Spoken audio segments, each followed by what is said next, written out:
I am getting sick and tired of this constant bigging up of Forest and how well we're doing. It needs to stop.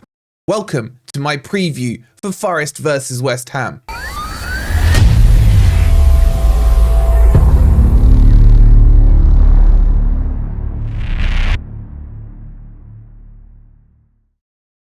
Good morning, good evening, or good night. Hope you guys are doing well, and welcome to the preview for Forest versus West Ham, where we'll be talking you through the predicted lineup, injury updates, and what I think is gonna happen. If you're enjoying the content, please don't forget to hit that like button. Make sure you're subscribed to Forest Fan TV if you are new, and there are just a handful of tickets left for this bad boy prize from Football Prizes for the 79 European Winning Cup shirt signed by the starting 11, framed, and on top of that, LEDs. If you want to get one of the last few tickets, go scan this QR code at Football Prizes or click on the link that's pinned in the comments below.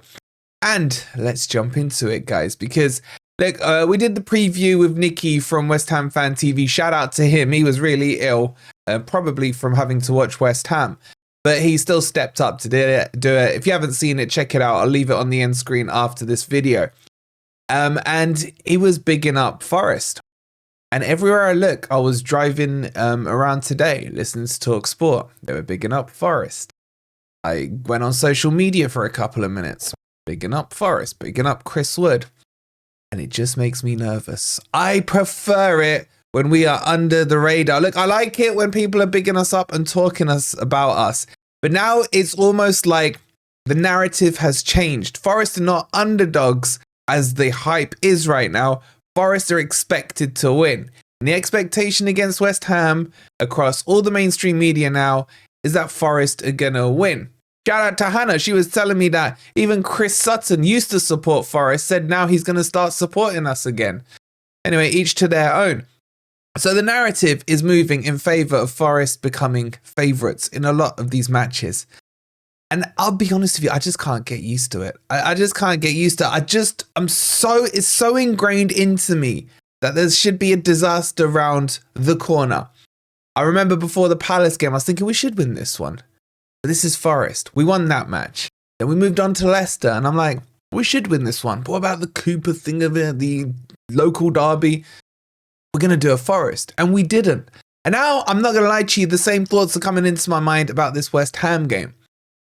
I trust Nuno completely. And slowly he's eroding that Forestness out of me where you expect a disaster. And I think if we can beat West Ham, or maybe get something out of the Newcastle game, then maybe I can emotionally let it go, let that baggage go, all those years of pain and seeing what we've done. And you guys all know the story. We all have pretty similar stories on that. So stop talking about Forest, please, mainstream media. I preferred it when you thought we were the underdogs. Now, the reason I'm talking about this, there is a point to it, not just be me babbling on, is that I now start to expect teams to change their approach to Forest. I've said this quite a few times this season so far. When we played Southampton, when we played Leicester, when we played Palace, all these teams that are outside of the Cartel 6, they will always look at the Forest match as a game that they feel they have a chance to win, that they should be attacking in because it is a chance of a win, and wins are precious in the Premier League. Now I feel that the mindset of these teams coming to Forest will be, you know what, a point's not a bad thing. We may see in this game against West Ham this transitional period in play where West Ham will be happy to walk away with the point, and the onus is put on us as the home team to be the aggressors. Now, we all are seeing the type of football and style Nuno's embedded into the players is working fantastically. This mid-block team, quick transition, quick counter-attacks, quick snappy goals. Now, the problem will start to come when we come across, and I think it may happen this weekend, where West Ham are like, here you go, Forest, you have the ball. We're going to play your way and we're going to counter-attack. And how do Forest break down these teams that want to counter-attack? And I think it's a fascinating scenario if it does play out like that. Because I think it's well within the players to do that, dominating possession, building sustained periods of pressure, of pressure against the opposition. and it quite excites me. But can we do it? It's an amazing time right now to be a Forest fan. I just got to let go my emotional baggage with it. So let's get into this and let's have a look at the predicted team sheet. So let's jump across to that now. Okay, so as always, let's start with the team that kicked off against our last oppositions, which was Leicester. And this, of course, was an unnamed team from Crystal Palace. Now, to give you some injury updates, Nuno's come out and he's mentioned a few names. Says there's going to be late checks on Morgan Gibbs-White, Anderson, Jota, and there was one other, Chris Wood as well. Now, I feel there's a bit of sandbagging going on here. I think Chris Wood is absolutely fine. I know from what we've been told that Morgan Gibbs-White has been okay for comfortably a week. He wasn't suspended against Palace. He probably could have even played that game. And it looks like against inferior opposition, they decide to give him an extra week's rest. Now, the conundrum here is he sandbagging? Or is it a case of if it's not broken, don't change it? And I think that's Nuno's dilemma here. Forest have won back-to-back games. One at home, one away. I mean, this away thing's not... We don't even discuss it anymore. Have you just realised aways games are like normal games right now? So I think the dilemma here for Nuno is, does he stick or twist? Now, if Morgan Gibbs-White is fully fit, then he has to come straight in my opinion. You can't leave that much talent on the bench. He may start him on the bench and kind of bleed him back into first team football. Obviously, he hasn't played for a good few weeks, so there might be a bit of match fitness issues there. Outside of that, I don't envisage, I can't say that word. That word that I'm trying to say, too many changes. Because I think that Jota will not start. The one change I would 100% make would be Jota for Elanga. Yes, Elanga played better against Leicester, but he's still not it for me. And until I see more evidence to prove the contrary, I think Jota deserves a start. With Nuno saying Jota is carrying a knock and they're assessing him on a day-by-day basis, I'd be very surprised if Jota started there. So I think you can lock in Elanga, you can lock in Anderson.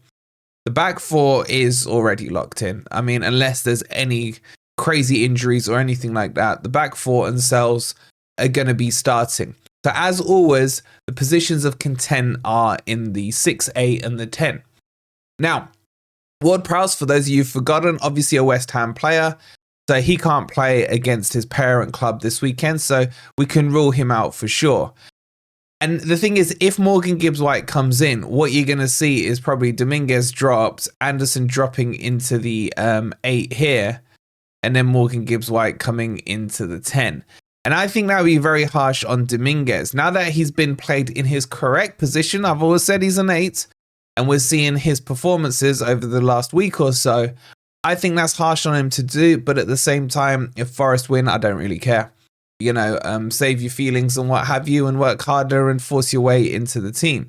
The only other change that could be made, this one I definitely can't see happening, would be Yates to be dropped and then Dominguez coming in the double pivot with Anderson. I don't think he's going to do that either. So my gut feeling says, I think Morgan Gibbs-White probably starts on the bench just to ease him in. Nuno will assess it. If Forest are winning, maybe not play him at all or give him the last 10 minutes or what have you. If Forest need a bit of spark, maybe bring him on at 60 minutes, something like that. I think we're pretty much going to see an unchanged team come this weekend. That's my guess.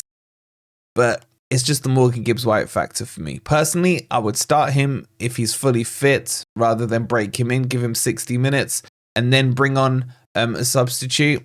But at the moment, my guess is it's not broken, don't fix it kind of thing. What do you guys think? Let me know down below. Let's touch on the West Ham team quickly because I expect them to make a couple of changes at the very least. Now, Kudos is out. Kudos to that, I say, because he is one of their better players, even though he's been being played out of position. The change I fully expect to see is Somerville, the ex-Leeds player, coming in on the wing. And potentially Paqueta dropped. Paqueta's a fantastic player, but with all his off-field issues, it doesn't seem like his head's in the game at all. So I expect that he could be dropped. But is Lopetegui big enough to drop a big name like that? We'll have to wait and see. In terms of the flow of the game, I just have a feeling we're going to end up with more possession. That whole transition I spoke about at the start of the video, I think we're going to see that today. I probably would prefer if West Ham tried to play and tried to sustain the ball. They got so many gaps at the back. As Nicky keeps saying, they're like a donut, man. There's just nothing in the middle. And we can expose that. If we can get the wingers firing, if we can get, Elanga, Hudson-Odoi, Jota, whoever it is that's going to start to expose those gaps, and then get some control in that midfield with the likes of Elliot Anderson, Dominguez, Yates, whoever the starting three is. On paper, for me, this should be a comfortable Forest win. I would go as far as to predict it should be a clean sheet with M&M at the back, and it should be 3 goals. 1 or 2 in the first half, and then the icing on the cake in the second half. But football's not that simple. And I go back to what I said at the start. We're getting overhyped now. I don't like it. It makes my asshole twitch, and it makes me worried. But I'm not yet ready to say that we won't win this game. We've beat them both times since we've been back up at home and lost to them both times away. So on the form book, the historical or the recent history book, everything like that stinks of a Forest win. And that stink smells quite nice. But there's always just that little odour that floats in. Don't know. I'm going to stick with 3-0. But I am still worried. Let me know your predictions in the comments below. If you've enjoyed the content, please don't forget to hit that like button. Make sure you're subscribed if you are new here. I'll leave you on the end screen the preview I did with the legend that is Nicky from West Ham Fan TV. So make sure you go check that out. Put the kids away because there's a few expletives in there to say the least. Grab the last few tickets from Football Prizes and we'll see you for the game tomorrow. Come on, you Reds.